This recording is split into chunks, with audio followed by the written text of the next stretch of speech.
Hello, everybody. I'll try to keep this one fairly short. I just wanted to mostly comment on this because of what the EU said. The Europe has proved themselves to be the moral leaders of the world once again.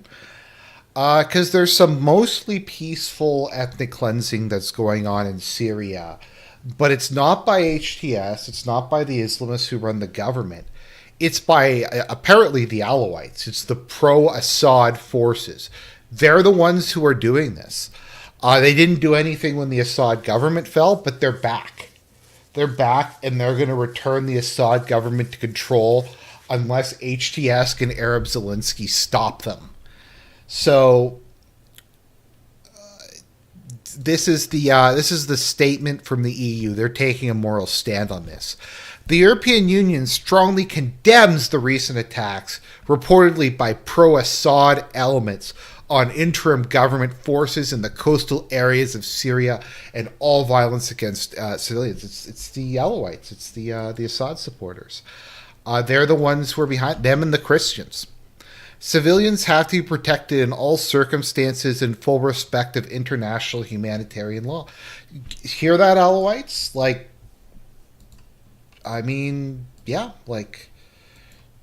Get back in the corner. Get back in the corner. It's what you deserve, I guess. The EU also calls on all external actors to fully respect the... Okay, whatever.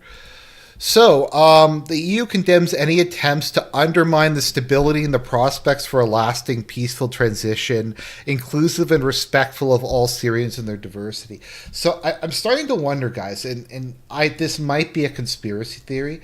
Maybe when Arab Zelensky said,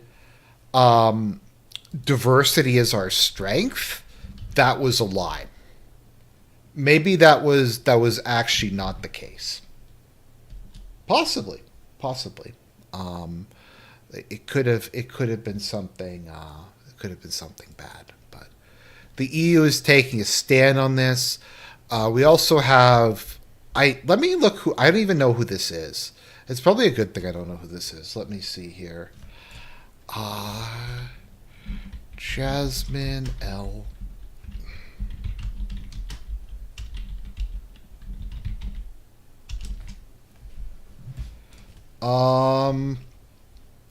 Some former American foreign person, foreign affairs advisor. So, okay.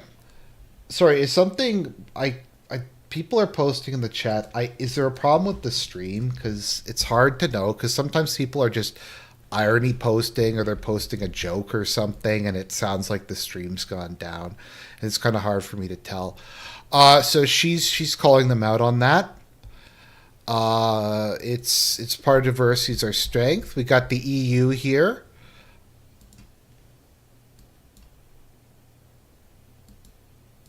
Why is this a video? Yeah, so the EU is on board with this. Let's go down. You should be ashamed. So we have hundreds of Alawites have been killed in the last 24 hours.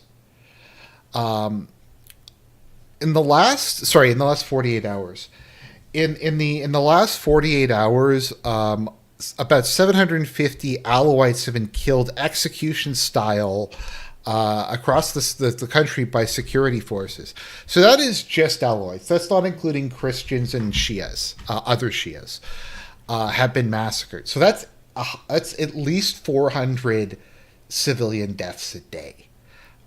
So if that trend continues, that's going to be going up pretty quick. Now, as I like to always point out, the media has been spent the last 3 years, and even beyond that, demonizing Putin as Hitler reborn, as the most evil man who's ever lived, that he's committing genocide in Ukraine, that he's ethnically cleansing Ukraine, that the 30,000 children. Once again, and I always have to point this out, the actual number of civilian deaths in the UN, in Ukraine, according to the UN, is something like 13,000 over 3 years. Maybe since like 2014, it's like 14,000. So just keep that in mind. Israel killed like 3 or 4 times that many, as many of those in Gaza. So, yeah, they're speed running it. They're speed running the high score here. Let's see here. I'm just going down because a bunch of people posted some stuff. Kaya Kallis, this account has been hacked. No, that's just what the EU thinks. I don't know why they're thinking about it. Pro Assad, it's Assad's fault. Assad forces are. I don't know. I don't know. I don't even know where I'm going with this. So it's wrong. It's not true.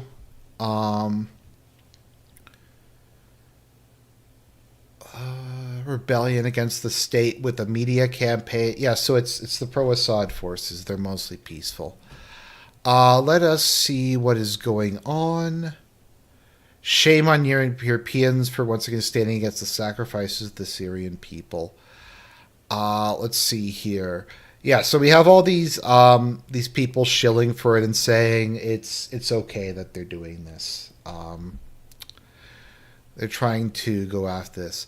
Let's see here. This affiliate of the remnants of Assad's regime appearing in a video threatening security forces with military operations. Yeah, guys, the pro-Assad security forces that totally exist. They're totally out there. There is no evidence. None. There's no evidence of genocide. Arab Christopher Columbus said that.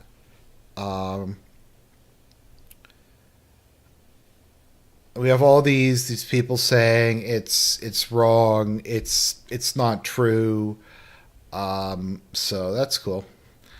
Here we have some mostly peaceful security forces looting Alawite stores on the coast. Now, let's see here. They're missing. This is how I found them. What will I tell their families? Yeah. You declare support for Al Qaeda. Yeah, the EU is not in a good spot at the moment. Let's see what Kaya Kallis has to say. Let's see what stunning brave Kaya Kallis has to say. I want to honor the courage of women around the world fighting for their most fundamental rights in the face of adversity. The EU stands with you and will continue to so. Continue to so. Is that grammatically incorrect? Will continue to so until equality becomes an enduring reality. Putin shows no interest in peace. Not like the mostly peaceful riots. I met this morning with Ukraine's defense minister. That can't be real. Okay, if I'm gonna have to look at the early life for this guy, I'm gonna have to. If the early life doesn't turn up for this guy, I'm gonna have to turn in my. Whoa, not okay. That is. I guess he's just Armenian or something. Let's see here. So we have Kaya Kallis. But yeah, it looks like there is a genocide going on. Now, is this necessarily how the EU is going to continue on with this? Probably not. They'll probably go back and forth on this, and they'll say we condemn all violence. But I just think it's interesting that the first knee-jerk reaction... Oh, he's a Tartar Jew. Okay. The first knee-jerk reaction is to blame the pro-Assad forces that don't exist. Maybe there are some, but once again, if they were going to step up and fight, you'd think they would have done that when the Civil War was still going on. So it looks like the now NAFO or whoever removed the community guideline. So the community note. So that was down because it's a mostly peaceful genocide. Noticing membership revoked after 3 misidentification. After 3. Okay. So yeah, this is where we're at the. Oops, I was just reading something about Elden Ring earlier.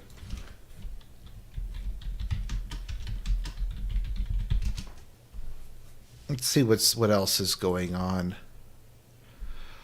Let's see here. I'm trying to find because there's also killing. Christians are being targeted. Trump should sanction the new government. I'm trying to see Syrian. Yeah, we're getting a lot of footage coming out of Syria of Alawites getting massacred.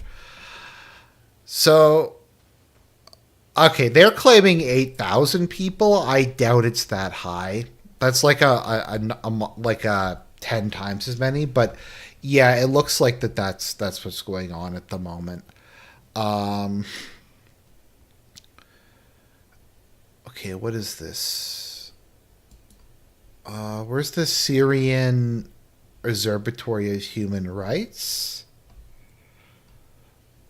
Um, let's see here.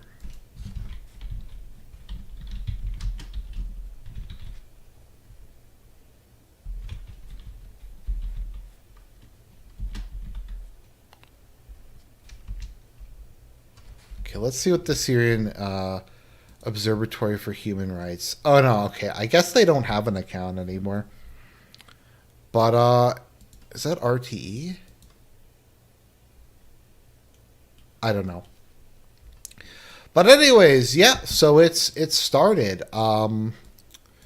As you can see here, even on the live UA, which is tends to be pro Ukraine and pro HTS in my view.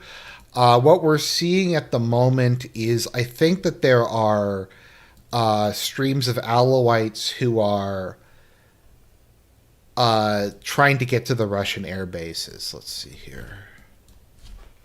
Christians, Russian bases, Syria. Oh no, okay, maybe it's over 1,000. The number keeps going up. More than 1,000 killed in Syrian crackdown. Let me see where the Russian part of the Russian bases are. Okay, several hundred, mostly women, children, and elders, sought refuge at a Russian Mediterranean military base. Those evil Russians. How dare they take in refugees? A former SAA commander declared a military council to overthrow Jelani. So there actually was an Assad loyalist uprising. Let's see here.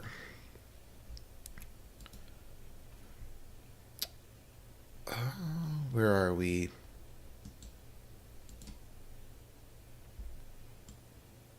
Oh, okay. Somebody sends me something.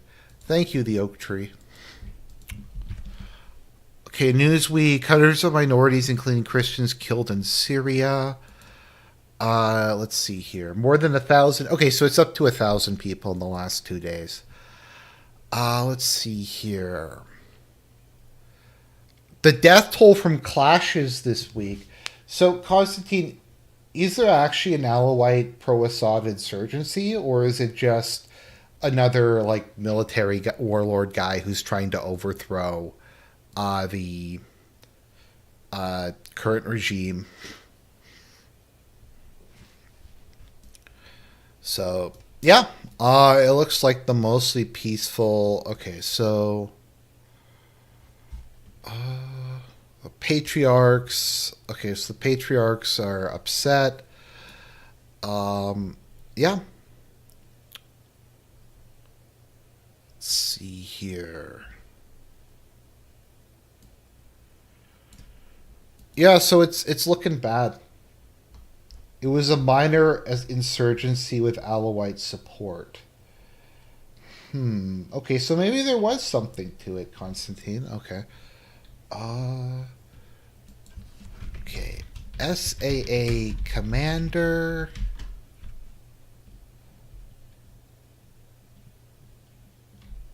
Um.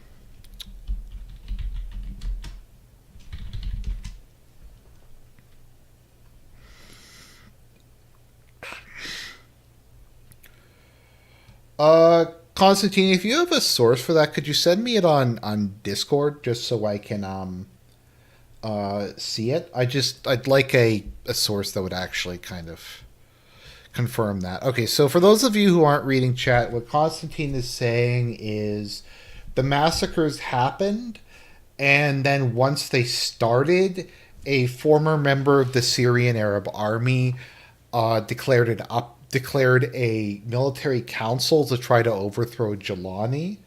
So I just want to just make sure that there's a source for that because there's a lot of things coming in about this. What's going on, but it definitely looks like there's fighting has broken out again in Syria, and it looks like it's being carried out against the Alawites. Now, as kind of a side note, and please don't make me think I'm blaming the victim or so. Oh, actually, this is to Israel's benefit because Israel has said this shows why we can't leave the territory we occupied. This shows why we have to remain there because those animals will kill the Druze if we leave. So that's cool. I think there's been a little bit of no country is more responsible for what's happening in Syria than America. At this current phase, I'd say Turkey probably is, but yeah, America's done a lot. Okay, here we go. Thank you. Okay, so let's see here. The Military Council for the Liberation of Syria is an armed opposition council by former officers and loyalists of the Assad regime. Let's see here. I'm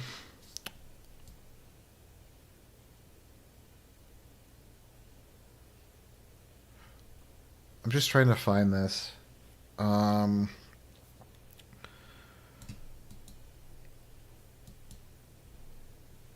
I'm trying to find where it says this was after. Yeah, I think this is. I'm not sure the exact timeline, but I think this happened after it. Have you never played Signalis before? I don't know what Signalis is. Let's see. This better not be a smut game. Survival game. Oh, it kind of is. I'm not a big survival game fan. Um, but if people want, I'll do a stream of Annihilate the Spans at some point, which is actually really fun. So yeah, that's where we're at the moment. It's very early on. I'm not entirely sure what's happening, but yeah, it looks like violence has broken out against Syria. Coastal Shield Brigade. What the heck's the Coastal Shield Brigade? Established to prevent. Yeah. Okay. Well.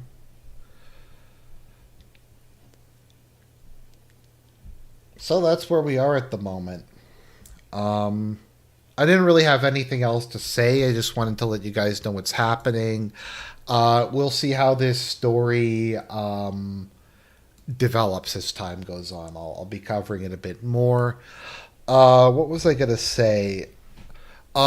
Just while we're here, it looks like Kursk is in its final hours. This map is very biased, but to the best of my understanding, the entire Kursk pocket is on the verge of being overrun. And Russia has largely closed it.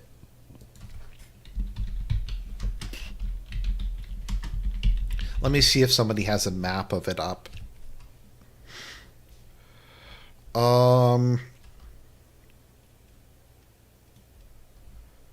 just trying to find it. So, yeah, this is what it's looking like at the moment.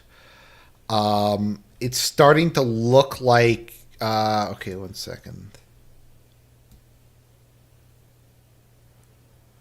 Okay.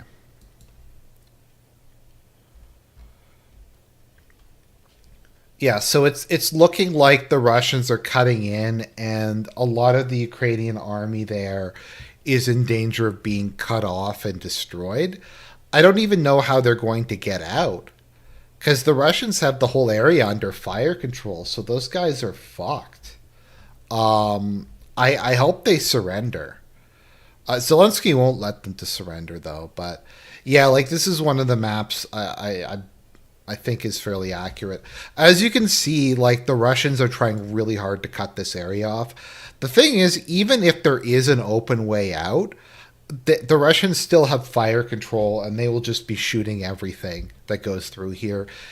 People are just going to have to run across fields and try to get out if they can, but it's a disaster. I don't know if it's like tens of thousands of people who are in there, but it's a mess. Um, it's a complete and total mess. What's going on there, but it's not really gonna. I don't know. Interestingly, one of the things that happened is, and this is just like shows irony is a thing. So Ukraine had cut off the gas from Russia, so the Russian special forces went through the gas pipelines, which I think is kind of amazing. So because they didn't have natural gas in them anymore, the Russian special forces went through them.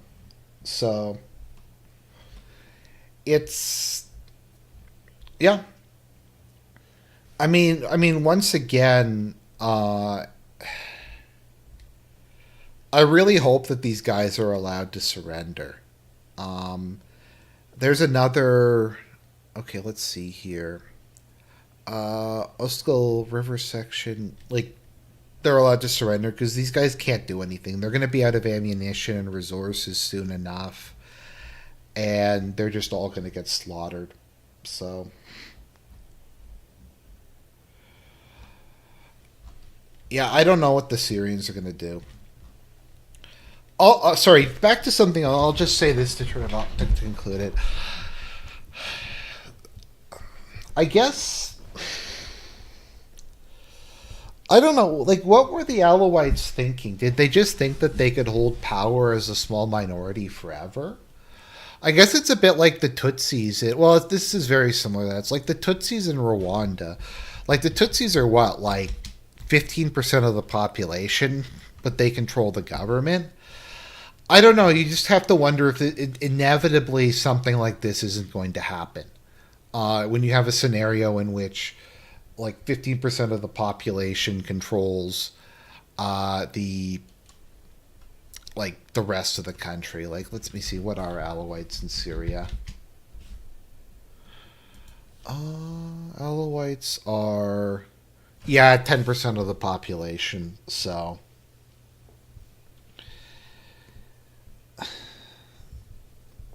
I guess that's kind of the issue when you have.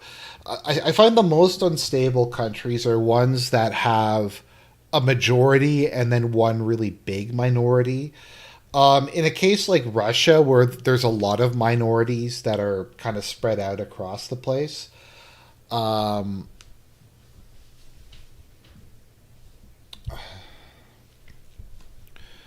it's a bit easier. But like in the case of countries like Turkey or Syria or whatever, there's one large minority, and the minority kind of has to rise up. So yeah, it's sad, but I don't know. That was kind of the inevitable. There was an Alawite dominated government for decades, and then when it got overthrown, the Sunnis wanted revenge, and it's just going to be this cycle of death, I suppose you could say. But I don't know. I don't really know what other alternatives there were from Syria. I guess just Assad maybe would do something. Anyways, that's all I have to say. God bless, guys. Pray for Syria. Hopefully, something will